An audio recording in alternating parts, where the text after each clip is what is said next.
விவசாயத்தை நம்பி இருக்கின்ற மக்கள் 60% பேர், 40% பேர் தொழிலை நம்பி இருக்கின்றனர். இந்த 60% மக்களும் அவள் இரவென்றும் பகலென்றும் வெயிலும் மழையும் பொருட்படுத்தாமல் ரத்தத்தை வேர்வையாக மண்ணிலே சிந்து உழைத்து பிழைக்கக்கூடியவர்கள் இந்த 60% மக்கள்.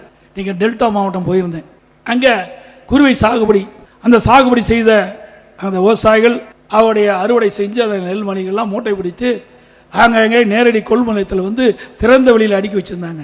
15 நாள் அந்த அரசாங்கம் அந்த கொள்முதல் செய்யவே இல்லை. அதனால மழை காலத்தில் தொடர் மழையினால அதெல்லாம் நெல்மணிகள்லாம் மழையில முளைச்சு அப்படியே நாத்து 4 இன்ச்சு வந்துட்டு. நான் கேட்டா இந்த முதலமைச்சரும் உணவுத்துறை மந்திரி சொல்றாங்க வேண்டுமென்றே திட்டமிட்டு எதிர்க்கட்சி தலைவர் தவறான தகவலை சொல்றார் என்று.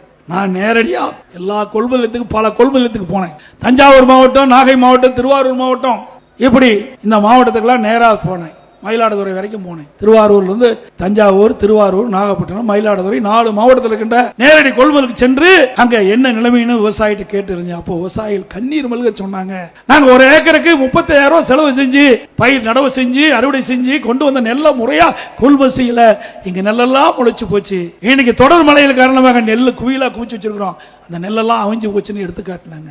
இந்த அரசாங்கம் நேரடியாக கொள்முதல் நிலையத்திலே கொள்முதல் செய்யாத கணத்துல பல்லாயிரக்கணக்கான விவசாயிகள் இன்றைக்கு கண்ணீர் மல்க தன் உழைத்த நெல்லையெல்லாம் விற்க முடியாத அவலங்களை இந்த ஆட்சியில் ஏற்பட்டுகின்றது.